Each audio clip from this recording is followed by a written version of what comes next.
At 25, Mary Ashley Ainomugisha is sure of herself, her decisions about her body, and the life she wants to lead. A self-proclaimed feminist, she describes herself as an online activist for women's rights and health. While society expects a young woman her age to be anticipating marriage and motherhood, Ashley has chosen a different path. She had long decided that she did not want to have children, and last year, at 24, had a tubal ligation. Specifically, she cut her tubes. For the longest time, like most women, I would always say, I want twins if I have kids. Like when I have kids, I want twins. And I think for me, I would want to be one and done. And then as I started to deconstruct, I started to ask myself a question. Do I want to be a mother because everyone says I should be a mother, or do I want to be a mother because I want to be a mother? Because motherhood is a responsibility. It's not just a romanticization of a calling and a gift. Ashley, who is into marketing and public relations, has 6 brothers and a younger sister. She attended a couple of schools for her secondary education. Not because I'm, stubborn or anything, but because my mom would listen to me when I would complain about a certain school. So I went to Gaza for a bit. I went to Vienna College. I went to Taiba International. I went to St. Peter's Nalia. Yes, that was in 6 years. I dabbled here and there, not because I was expelled or suspended, but for example, in Gaza was very, very traditional, and I could not do it. I just could not, so. While at Strathmore University in Nairobi, Kenya, as she pursued a Bachelor's of Commerce, specializing in marketing, she realized that she did not want to have children. When you look at motherhood, in its reality, not in its romanticization, but in its reality for a lot of women, it is a trying experience. Women are not being supported through motherhood.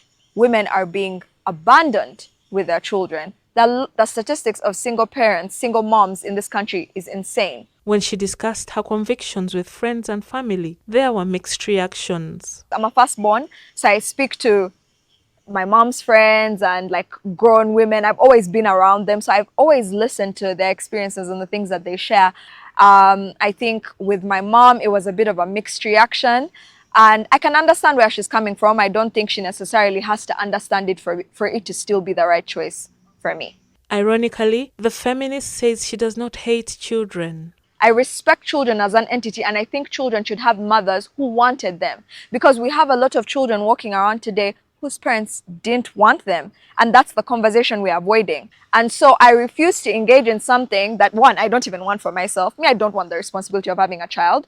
I want to live my life on my own terms. I don't want to be tied to somebody for the rest of my life. In December 2024, Ashley was diagnosed with uterine fibroids. She was advised to have them removed surgically. That is when she opted to cut her tubes as well. I spoke with my doctor.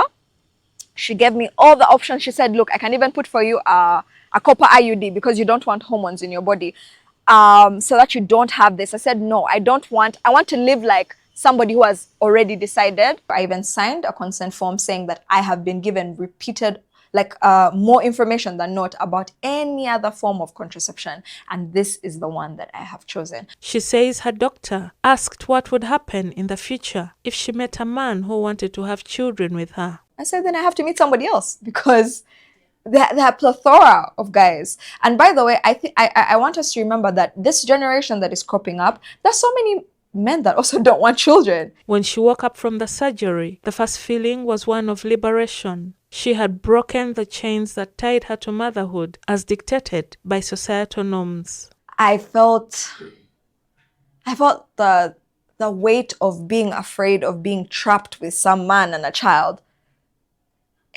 evaporate from my chest. I felt lighter. I felt excited. I felt a new lease on life. Ashley still gets her periods and experiences ovulation just like any other woman. So I didn't take out my uterus and my ovaries. I still have my ovaries and uterus. So the lining, the shedding of the lining, when the egg falls out during fertilization periods and all of that stuff, it just is reabsorbed by the body. Permanent sterilization for women is irreversible. However, women who have had tubal ligation and want to have children again have options of undergoing fertility treatments or IVF, adopting children, or having babies through surrogacy. The surgery to remove the fibroids cost 5 million shillings. However, she had to top up 300,000 shillings for the tubal ligation. Since she came out publicly, the feminist has faced backlash, specifically from conservative sections of society. The backlash from men was not shocking, but the intensity of it was absolutely surprising. And for me, to the men, I say, your issue is that I'm showing other women that they might opt out of procreating with you because they have the choice now not to. To the women who shame her, Ashley has a message. I can understand that you were told that your worth was tied to being a mother. And I'm saying that my worth is not being tied to being a mother. And that is uncomfortable. It is confronting. It is weird. It's unconventional. However, I implore you as a woman to sit down with yourself and critically think about these things. Everything about women's hygiene is, as a woman, change your panty every 5 days. And then shave.